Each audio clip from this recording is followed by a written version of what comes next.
আসসালামু আলাইকুম everyone. মেরিনাস home কিচেনে আপনাদেরকে স্বাগত। আবার হাজির হলাম খুবই মজার একটা রেসিপি নিয়ে। আজ করে দেখাবো নোনা ইলিশ দিয়ে মরিচ ভাজা। এই খাবারটা নোয়াখালী অঞ্চলের খুবই জনপ্রিয় একটা খাবার। তা আমি আজকে নোনা ইলিশ দিয়ে মরিচ ভাজাটা করে দেখাবো। নোনা ইলিশ দিয়ে অনেক রকমের রান্না করা যায়, তো আমি মরিচ ভাজাটা করব।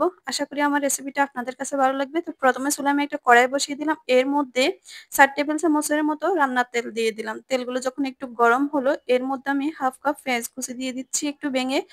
আর অবশ্যই মনে রাখবেন, যে পাত্রতে নোনা ইলিশ দিয়ে মরিচ ভাজা করবেন ওই পাত্রটা যেন তেলতেলা হয়। আর মরিচ ভাজি করতে তেল একটু বেশি লাগে। পেঁয়াজগুলো একটু ভেজে নিচ্ছি। ভেজে নেওয়ার পরে এখানে আমি 1 মুঠো পরিমাণ দেশি রসুনের কোষ দিয়ে দিচ্ছি। একসাথে পেঁয়াজ আর রসুনের কোষ একটু সময় নিয়ে ভেজে নেব। মরিচ ভাজার জন্য আমি মেডেলের কিছু নোনা ইলিশ নিয়েছি। নোনা ইলিশগুলোই এরকম সাইজ করে কেটে ধুয়ে পরিষ্কার করে নিয়েছি। আর এখন পেঁয়াজ আর রসুন ভাজার মধ্যে দিয়ে দিচ্ছি। দিয়ে ভালো করে একটু সময় নিয়ে 3 থেকে 4 মিনিটের মতো মিডিয়াম হিটে তাপটা রেখে আমি নোনা ইলিশগুলো একটু ভেজে মচমচে করে নেব। এতে নোনা ইলিশ মরিচ ভাজার পরও আর ভেঙে যাবে না। তো অনেকটা সময় নিয়ে মচমচে করার পরে এখানে আমি হাফ চা চামচের মতো হলুদের গুঁড়া দিয়ে দিচ্ছি। মরিচ ভাজি করার জন্য অবশ্যই খেয়াল রাখবেন, মরিচের গুঁড়াটা যেন ঝাঁঝটা একটু কম হয় বা জালটা একটু কম হয়, ওই ধরনের মরিচের গুঁড়া নেবেন। তো এখানে হাফ বাটি পানির মধ্যে আমি 3 টেবিল চামচের মতো মরিচের গুঁড়া নিয়ে এই পানির মধ্যে ভালো করে মিশিয়ে নিচ্ছি।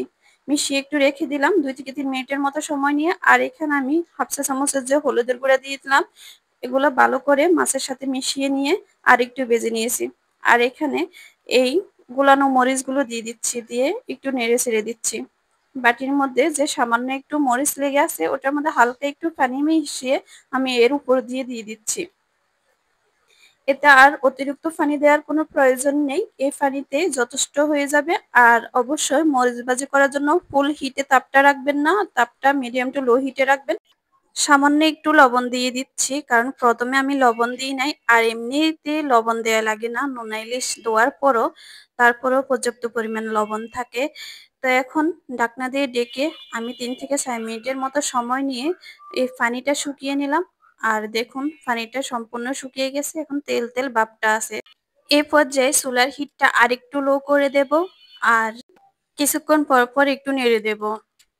মরিচটা ভাজি করার সময় অবশ্যই খেয়াল রাখবেন তাপটা যেন লো হিটে রাখে।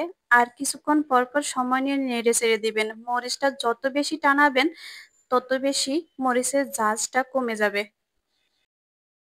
আপনারা চাইলে এখানে কিছু ধনিয়া পাতা অ্যাড করে দিতে পারেন, এটা সম্পূর্ণ অপশনাল। তো আমি আরো কিছুক্ষণ লো হিটে চুলার উপরে রেখে আরেকটু টানিয়ে পরিবেশনের জন্য পরে চুলা থেকে নামিয়ে নিলাম।